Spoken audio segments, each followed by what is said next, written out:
Oke, selamat datang dan selamat berjumpa kembali di sesi pembahasan mengenai mata kuliah database dan data warehouse. Pada sesi kali ini, kita akan membahas mengenai eh, SQL komponen atau Structure Query Language Component.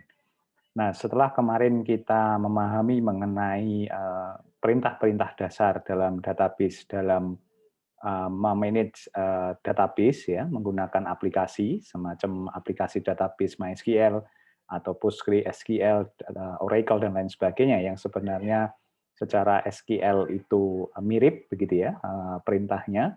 Nah, kita akan memahami secara lebih teoritis, secara lebih real bagaimana apa sih sebenarnya SQL komponen itu.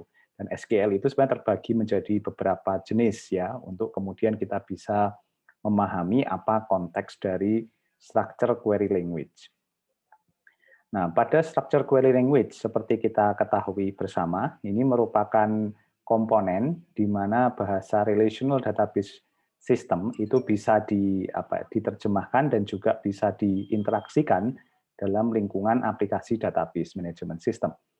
Nah, ini SQL ini menjadi standar baku bagi kita ketika berinteraksi dengan database. Sifatnya itu non prosedural dan berorientasi pada himpunan atau set oriented language.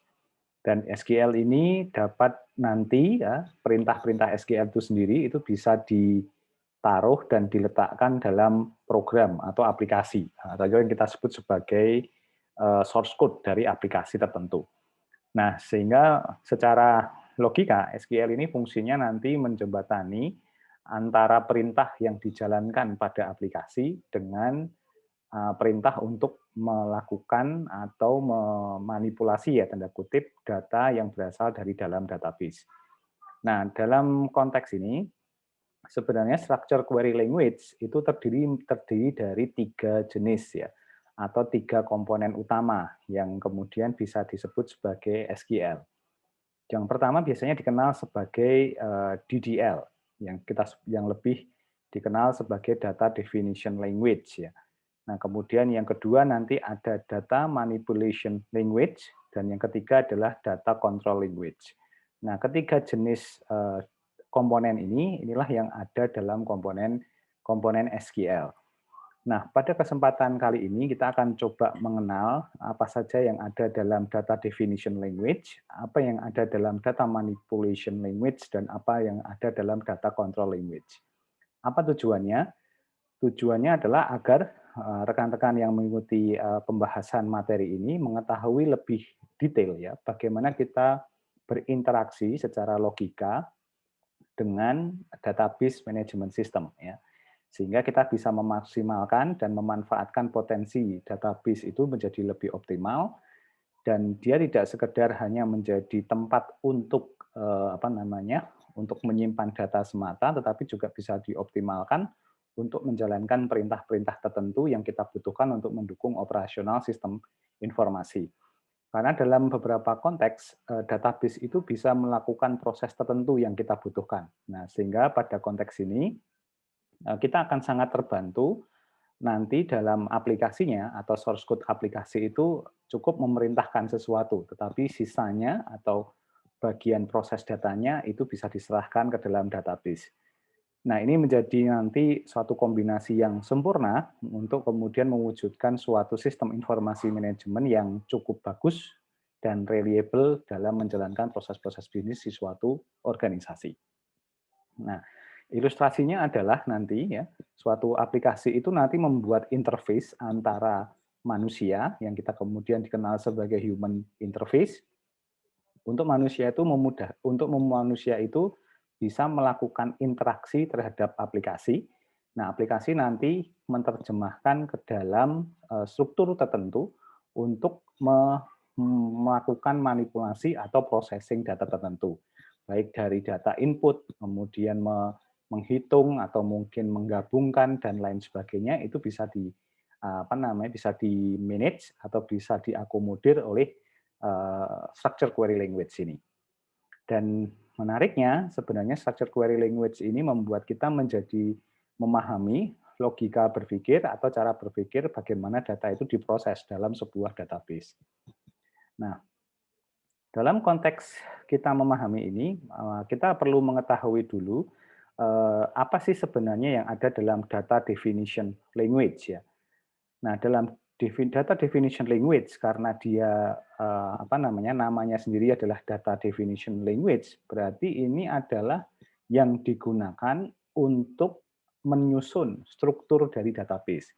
Nah, dalam hal ini tentu saja dari proses membuat tabel baru, kemudian termasuk juga kelengkapannya, membuat kolomnya dan menentukan atributnya, sampai nanti membuat indeks ya, mengubah atau menyesuaikan tabel, sampai menentukan struktur penyimpanan tabel itu merupakan lingkup dari data definition language. Nah, secara lebih simpel, data definition language ini merupakan suatu komponen di SQL yang meletakkan struktur dasar dari database. Sehingga nanti dari hasil analisis dan desain database yang kita buat sebelumnya, itu kemudian nanti diterjemahkan oleh data definition language untuk kemudian memunculkan struktur relasi dari tabel. Nah, sementara itu, kalau kita membahas mengenai data manipulation language atau DML, maka ini biasanya digunakan untuk melakukan manipulasi. Nah, manipulasi ini dalam konteks untuk mengkombinasikan dengan cara tertentu untuk bisa kita mengeluarkan informasi yang dibutuhkan dari data-data yang sudah tersimpan dalam tabel-tabel dalam database.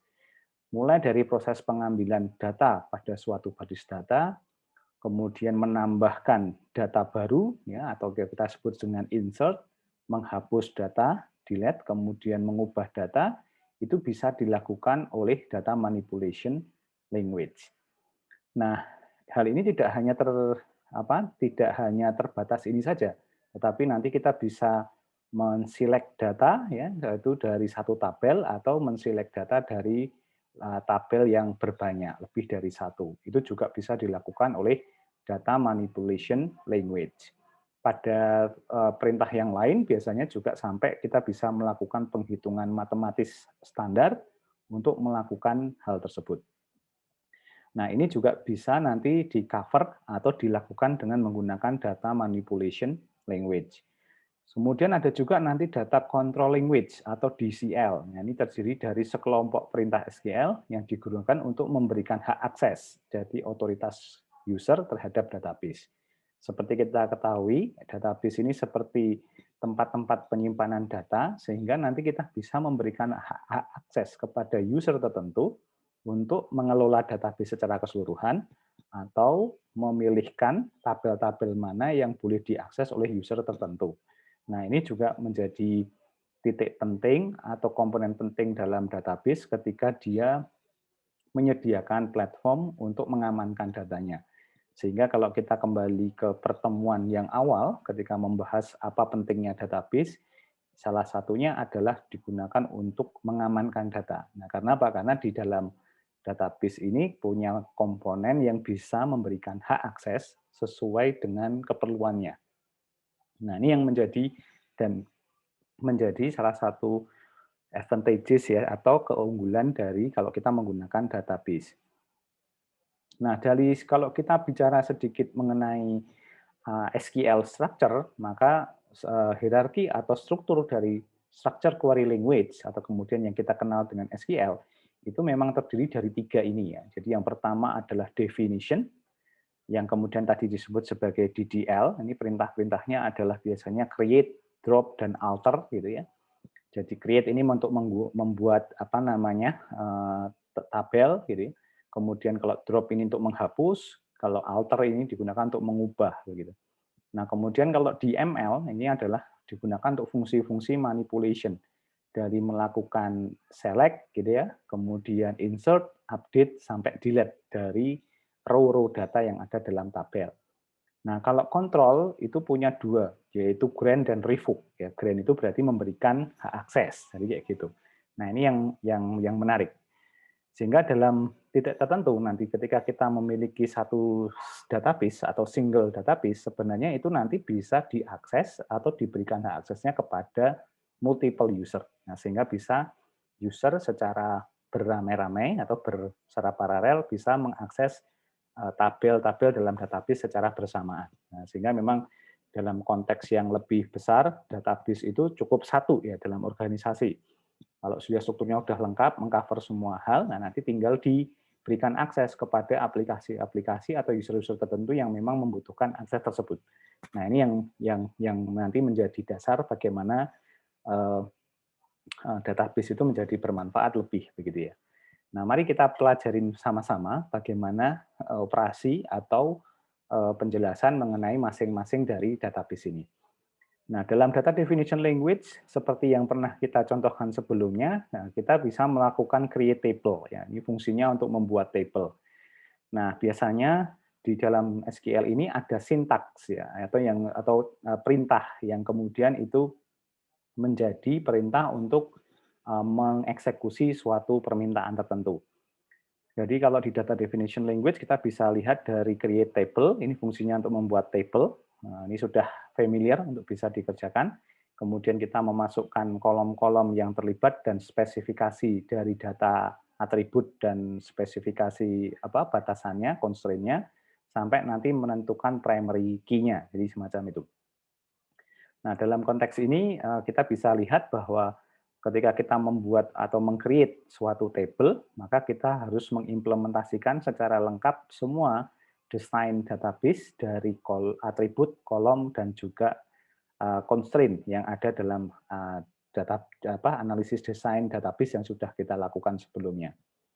Nah, kemudian nanti ada beberapa keterangan yang harus kita perhatikan dalam data definition language karena kita berhubungan dengan sifat-sifat yang berlainan. Jadi kalau kita bicara misalnya nih null gitu ya, biasanya akan sangat lazim suatu tabel itu nanti diberikan constraint not null atau null gitu ya, atau null dengan kondisi tertentu begitu. Jadi di sini ada beberapa.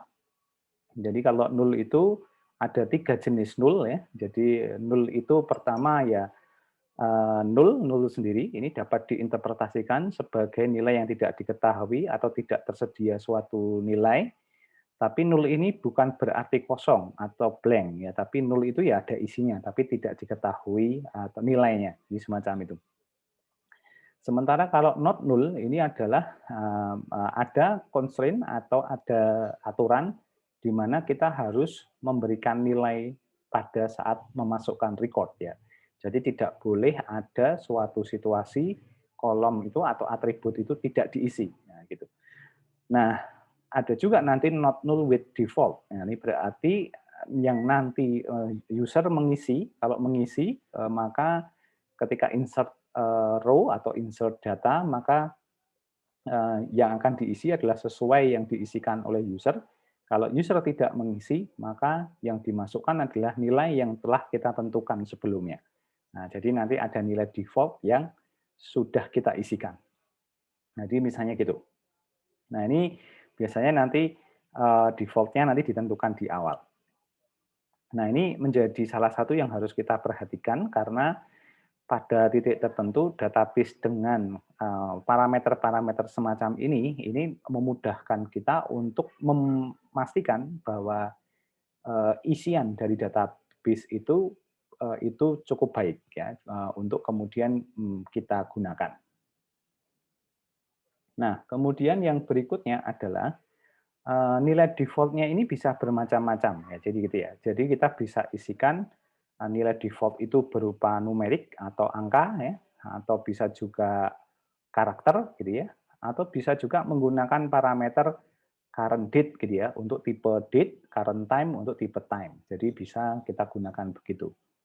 Nah, ini akan memudahkan kita untuk kemudian memastikan bahwa datanya itu ada begitu ya. Jadi ini seperti dipaksa agar data dalam row itu muncul sesuai dengan nilai default-nya.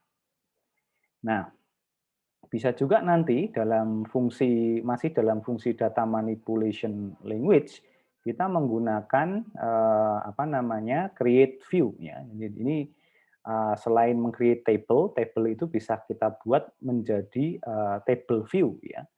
Jadi table view itu adalah bentuk alternatif penyajian dari satu atau lebih tabel. Jadi kita bisa membuatkan table view yang sifatnya itu memang merepresentasikan informasi yang ada dalam satu tabel atau lebih dari 2 tabel. Nah, view ini dapat berisi semua bagian dari tabel yang direpresentasi atau kita hanya memilih atribut-atribut tertentu ya. Sehingga ini diharapkan dengan tabel view ini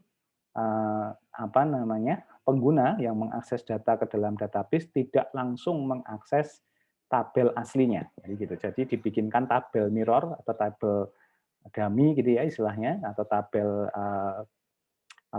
table view kalau bahasa teknisnya, itu digunakan untuk mengakses ke situ. Jadi misalnya kita punya tabel master ya, master pegawai atau master pasien. Nah, tapi itu yang digunakan untuk referensi saja, tetapi yang diakses oleh user itu tabel view. Biasanya ini dilakukan dengan tujuan untuk meningkatkan keamanan data, sehingga nanti kalau terjadi sesuatu, pencurian data atau perusakan data, tabel masternya tidak rusak gitu ya, tidak menjadi rusak. Itu yang menjadi salah satu kepentingannya. Kemudian juga biasanya untuk meningkatkan kemandirian data. Nah, ini menjadi penting juga bagaimana agar kemandirian datanya itu bisa muncul. Memang secara tidak langsung ini menciptakan duplikasi tabel, tapi duplikasi itu jadi worth it karena memang tujuannya untuk pengamanan data tersebut.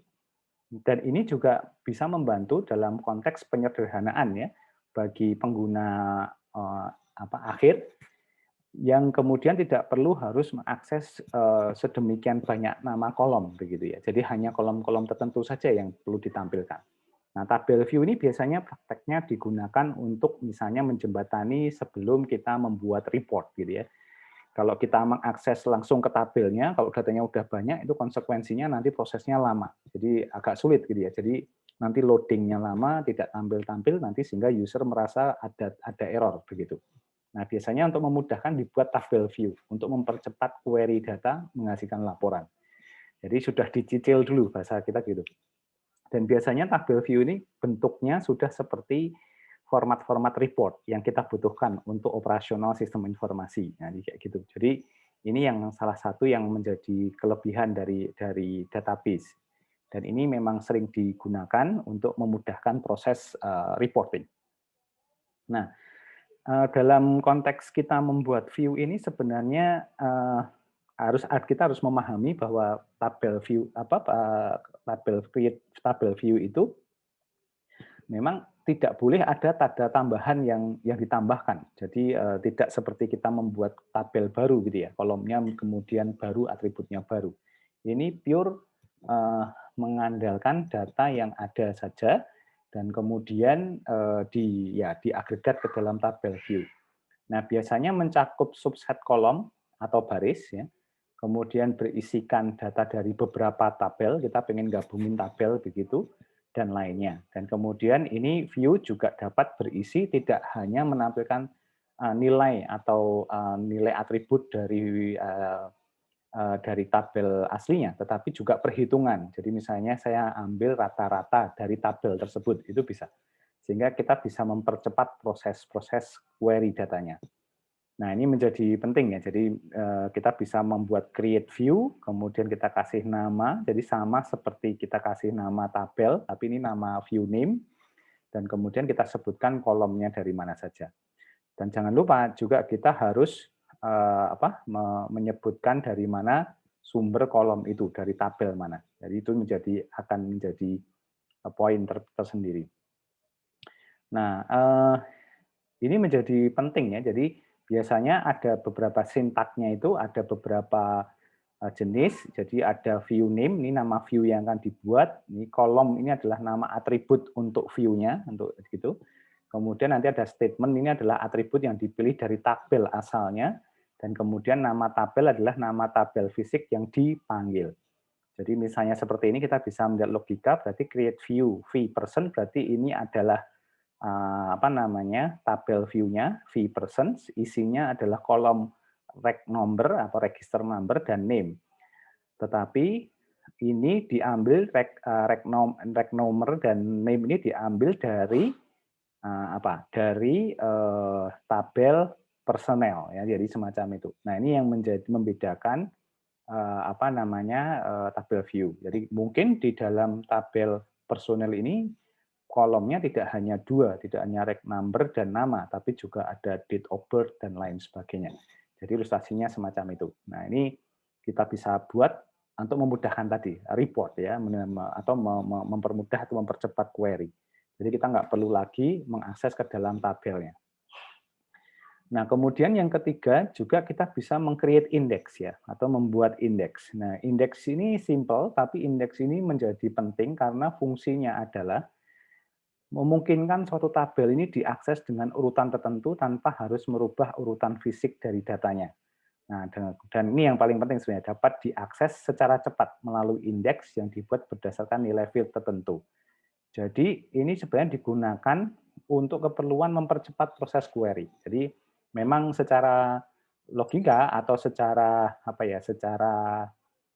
normal, structure query language ini polanya adalah ketika dia ingin mengambil data, dia harus membaca baris per baris dari tabel yang ada dalam data yang ada dalam tabel, sehingga jadi lama. Jadi kalau harus membaca semua kan sulit, jadi terlalu lama nanti prosesnya.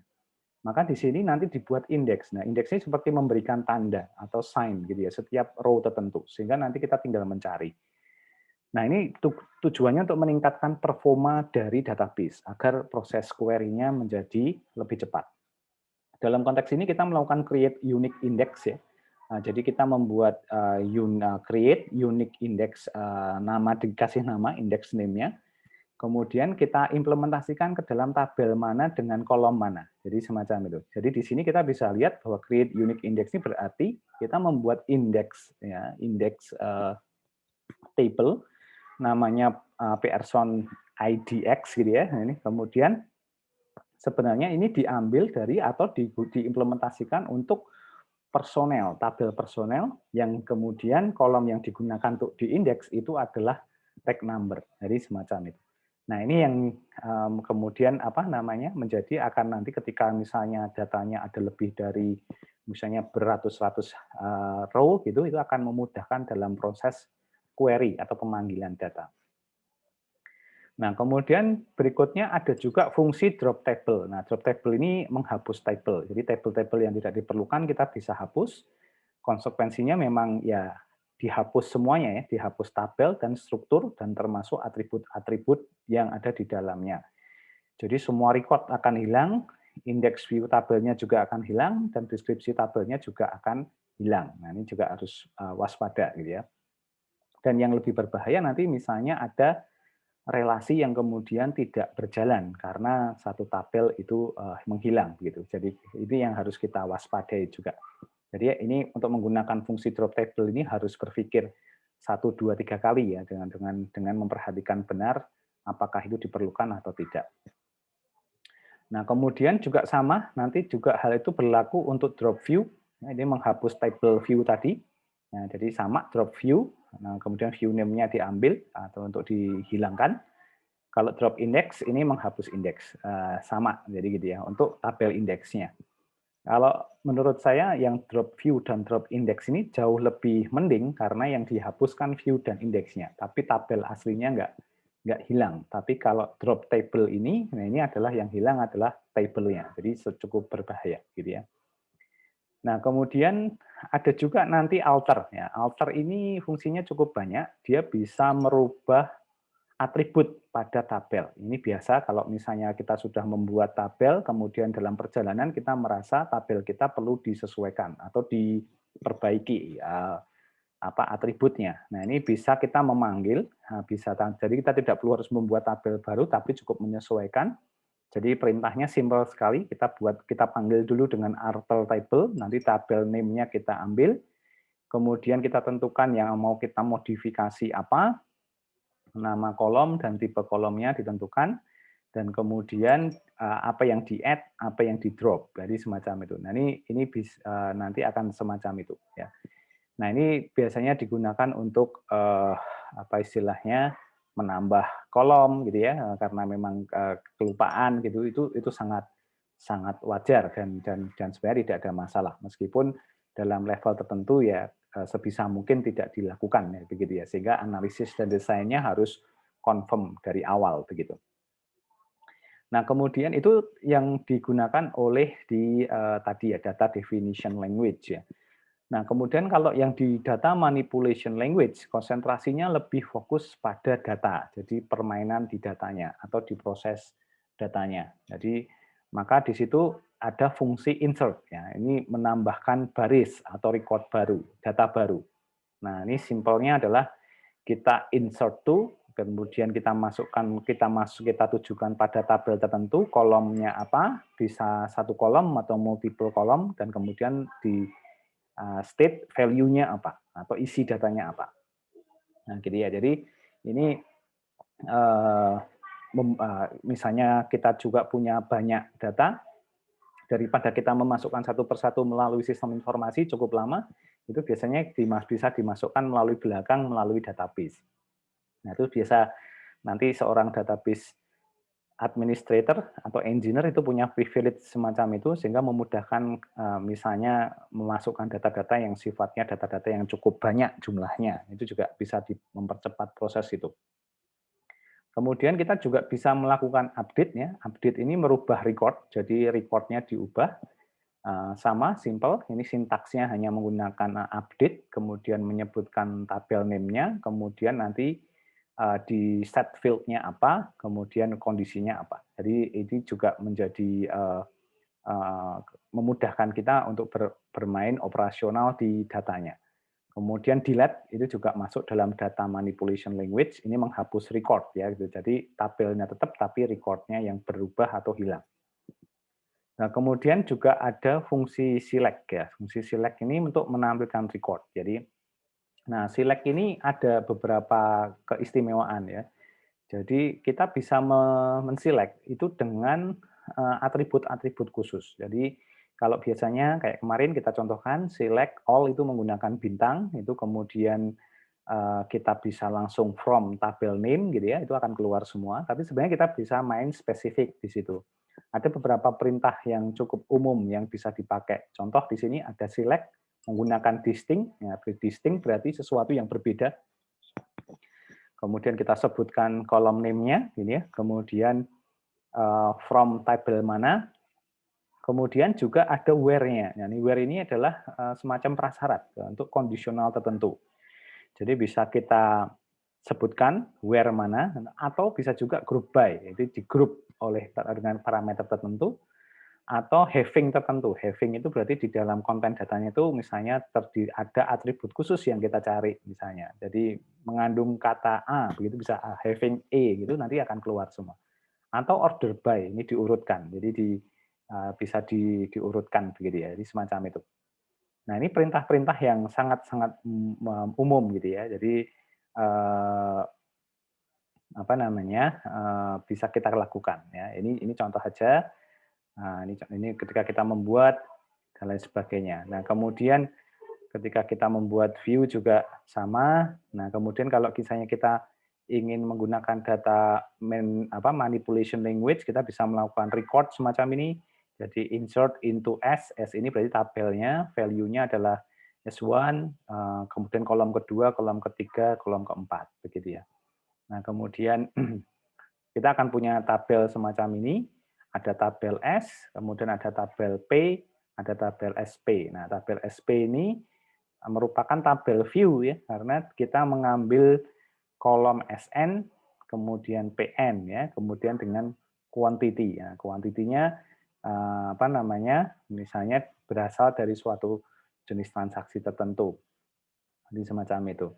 Nah, kita bisa saja kemudian misalnya mengupdate ini ya, merubah data record pada tabel P, di mana P2 itu warnanya green awalnya, ini kita pengen ubah jadi yellow gitu ya, dan dirubah menjadi 5 beratnya. Nah, ini bisa kita lihat di sini, kita update pset ya, nama tabelnya, setnya adalah warna ini berarti warna apa? Berarti kolomnya, kemudian kita state yellow ya, tapi dengan apa namanya weight-nya itu adalah tadi ditambah 5 gitu ya. Nah, jadi ini ada operasi matematikanya, tetapi ini berlaku untuk PN berapa? PN2, jadi P2, jadi yang di sini. Jadi semacam itu. Nah, itu cara memanipulasi datanya semacam itu. Nah, ini juga sama untuk yang terjadi pada tabel S, statusnya menjadi 2 kali status awal, itu juga sama, semacam itu. Jadi ini ada fungsi bintang, ini atau pengkali dengan city-nya yang London. Jadi semacam itu. Nah, itu contoh kita melakukan update ya, atau data manipulation language. Nah, kemudian kita bisa juga melakukan record. Nah, ini record ini menampilkan dalam satu tabel. Dalam satu tabel lebih mudah karena kalau kita pengen menampilkan semua data, tinggal select all menggunakan tanda bintang, gitu ya, tanda bintang. Kemudian kita state from-nya dari tabel tertentu, sehingga nanti sebenarnya sama saja dengan select semua kolom disampaikan atau ditulis, kemudian sebutkan nama tabelnya. Tapi ini jauh lebih rumit karena resikonya kalau salah atau typo penulisan itu tidak bisa tadi error gitu ya. Tapi mending kita menggunakan select all itu sudah bisa. Tapi bisa juga kita menampilkan hanya pada satu kolom saja. Jadi tinggal kita state kolomnya yang mana. Nah, tetapi juga bisa kita gunakan kondisi khusus. Jadi ini select kabel khusus dengan statusnya itu dengan prasyarat gitu ya, city-nya dengan kondisional tertentu. Nah, dalam hal ini misalnya ini value-nya kota Paris. Nah, maka nanti yang tampil ya hanya yang dia ada afiliasi dengan city Paris begitu. Nah, itu contoh-contoh semacam itu. Nah, kemudian kita bisa juga menampilkan sesuatu dengan status. Jadi status itu dengan misalnya dia punya kondisional lebih besar dari angka 20 misalnya gitu. Nah, kita bisa akomodir dengan perintah semacam ini. Jadi di select kolomnya, from-nya dari tabel mana, kemudian kita implementasikan where-nya dari mana. Jadi gitu ya. Jadi where city Paris karena ini ada varinya dan statusnya lebih dari 20. Jadi kita bisa bermain semacam itu. Nah, kemudian juga sama menampilkan jumlah pengiriman. Jadi gitu misalnya kita select count ini berarti kan select tapi kita menghitung ya, menghitung semua transaksi atau atribut dari SP tetapi dengan prasyarat PN-nya harus P1. Jadi kayak gitu. Nah, kemudian untuk menghindari sesuatu yang berulang kita bisa menggunakan distinct. Nah, distinct ini berarti memfilter tidak ada duplikasi yang keluar. Jadi itu juga bisa dilakukan. Nah, kemudian ini juga menarik, ini order by itu diurutkan ya. Diurutkan itu ada ascending, descending gitu ya. Mungkin sudah paham ya. Urut atas, urut bawah begitu. Itu juga bisa dilakukan. Jadi kita bisa memainkan dengan order by ini. Kemudian juga misalnya kita punya syaratnya berjenjang ya. Nah, ini juga sebenarnya berjenjang ya, where city dan order by. Ini juga sama. Group by dipilih dulu group by-nya, dipasok lebih dari seorang supplier, kemudian punya kondisional tertentu. Nah, ini sangat tergantung dari logika yang dibangun atau hipotesis di sini. Jadi sebenarnya kalau di database ini SQL ini mirip ya, seperti kita membangun hipotesis-hipotesis terhadap data yang mau kita keluarkan. Nah, kemudian ini juga sama menampilkan semua part yang nomornya dimulai dengan huruf C. Nah, ini kondisionalnya punya atribut yang dicari gitu. Nah, ini akomodasinya adalah bisa karakter, bisa yang lain begitu ya. Jadi kalau kita mencari itu kan ada di dalam begitu. Nah, ini yang menarik juga nih. Ternyata kita bisa melakukan manipulasi dengan untuk menampilkan data yang lebih dari satu tabel atau yang dikenal dengan join. Ya, jadi kalau di database mendengar kata join, ini berarti kita melibatkan lebih dari satu tabel. Nah, misalnya kita menampilkan semua supplier dan part yang keduanya bertempat tinggal pada kota yang sama. Padahal kita tahu supplier dan part ini ada di dalam dua tabel yang berbeda.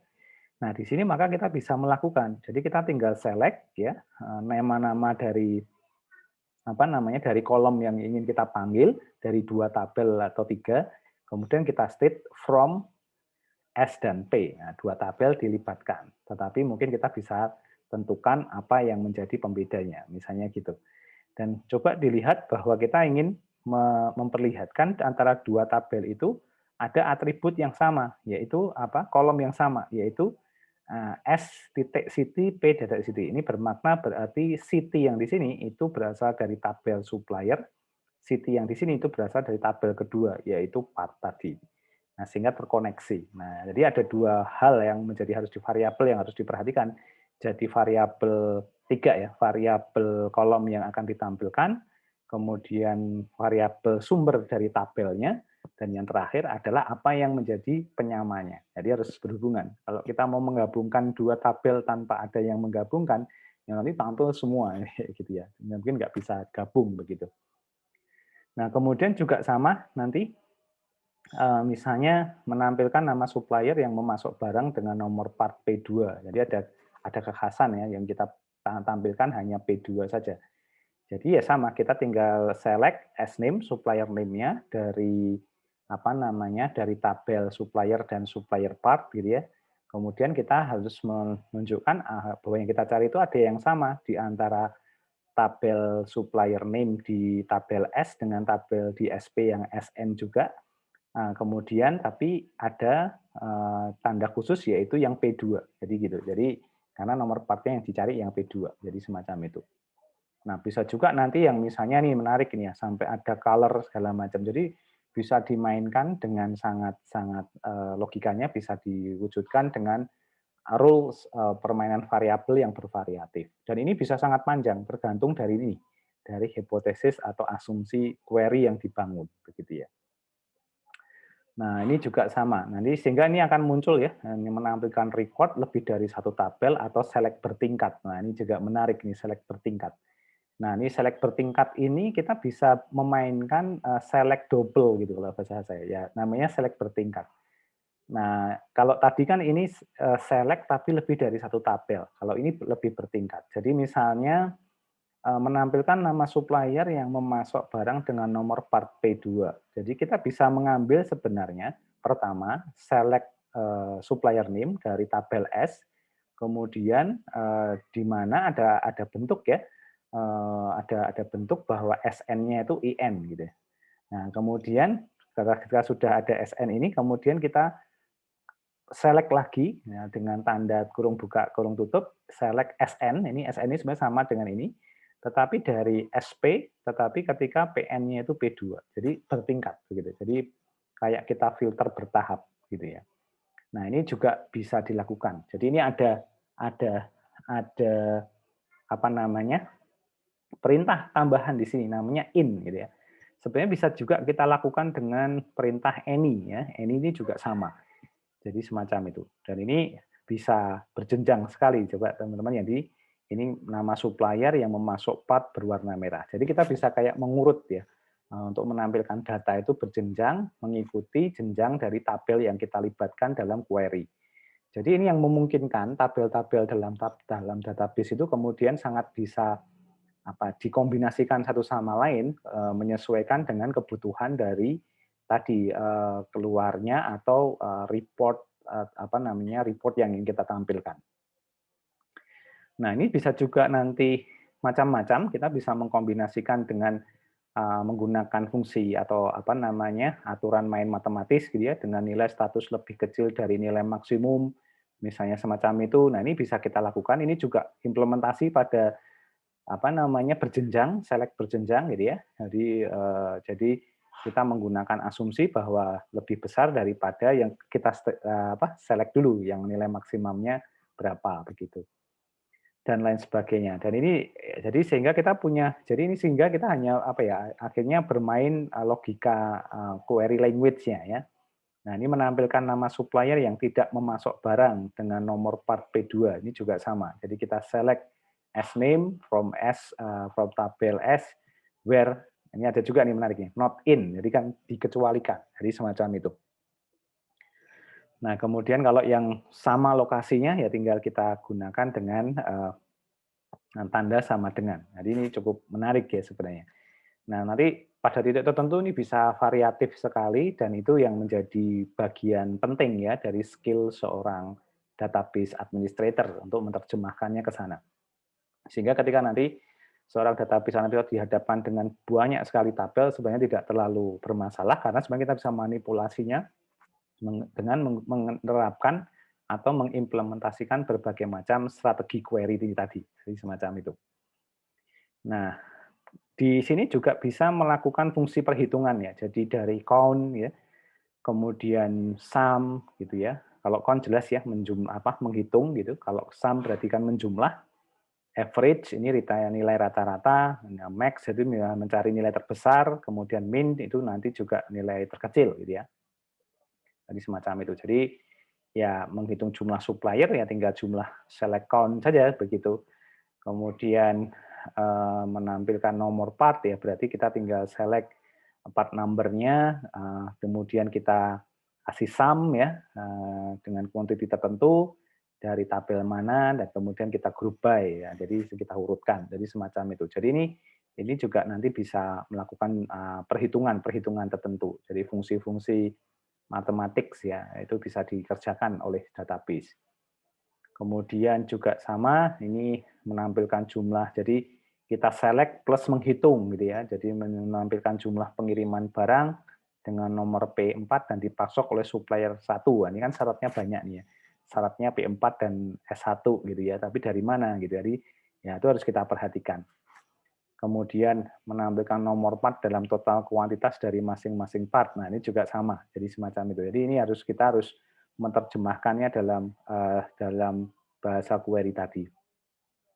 Nah, yang terakhir sebenarnya adalah fungsi data control language atau DCL. Ya. Kalau ini sebenarnya murni hanya digunakan untuk memberikan kontrol terhadap akses kepada data atau isi tabel dalam database. Nah, biasanya ini digunakan dengan bentuk grant ya. Grant ini adalah memberikan akses ya. Digunakan untuk memberikan izin akses kepada user. Jadi biasanya bisa jadi satu tabel database asal dia bisa diakses bersama-sama, kita bisa pakai grant privilege ya on tabel name tertentu ya. Itu usernya siapa. Tentu saja usernya harus dibuat dulu ya. Jadi semacam itu. Nah, itu bisa semacam itu. Dan ini menariknya, grant-nya ini bisa grant all privilege. Jadi semuanya bisa, misalnya grant select on club to public, berarti itu semua bisa dibuka, tapi bisa grant hanya khusus tertentu. Jadi satu user itu, misalnya user 01, itu hanya diberi misalnya hanya bisa boleh men-select gitu ya. Itu tabel tertentu, itu bisa. Jadi gitu. Nah, user kedua dia hanya insert, dia hanya update dan seterusnya. Jadi itu bisa sekali. Jadi bisa dipisahkan tanggung jawabnya masing-masing. Jadi digunakan oleh grant ini. Jadi tergantung dari kepentingan kita. Nah, biasanya sintaksnya ya pakai ini ya. Grant privilege on tabel name, kemudian to usernya siapa. Jadi semacam itu. Nah, berbeda dengan revoke. Revoke ini digunakan untuk mencabut izin akses kepada user. Ya, jadi ini digunakan untuk agar si user yang mengakses sebelumnya punya kemampuan mengakses database dan tabel tertentu, kemudian dihilangkan privilege-nya. Ya, ini seperti delete, tapi tidak menggunakan perintah delete, tapi revoke ya. Revoke, insert, update, delete on club from user 1. Jadi user 1 akhirnya tidak punya kemampuan untuk insert, update, dan delete. Ya. Dan seterusnya. Jadi itu yang digunakan oleh data control language ya. Nah, dari 3 jenis komponen SQL ini nanti yang paling eksploratoris dan bisa terus kita coba latih itu adalah di data manipulation language ya. Ini akan berkembang dan akan sangat terus berkembang begitu sesuai dengan tadi ya kasuistisnya. Jadi semacam itu. Nah, ini yang harus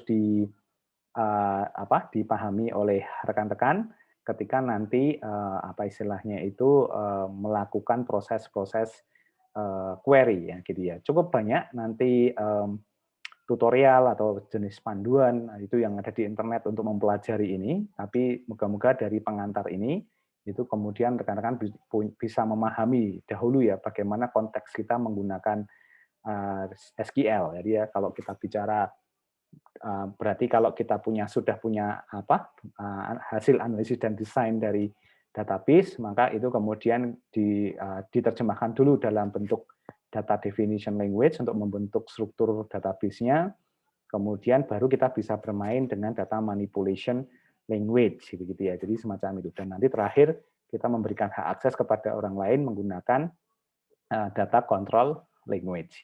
Nah, moga-moga ini bisa dipahami dan ditangkap dan bisa menjadi bekal untuk kita sama-sama mempelajari database di level yang lebih operasional. Terima kasih.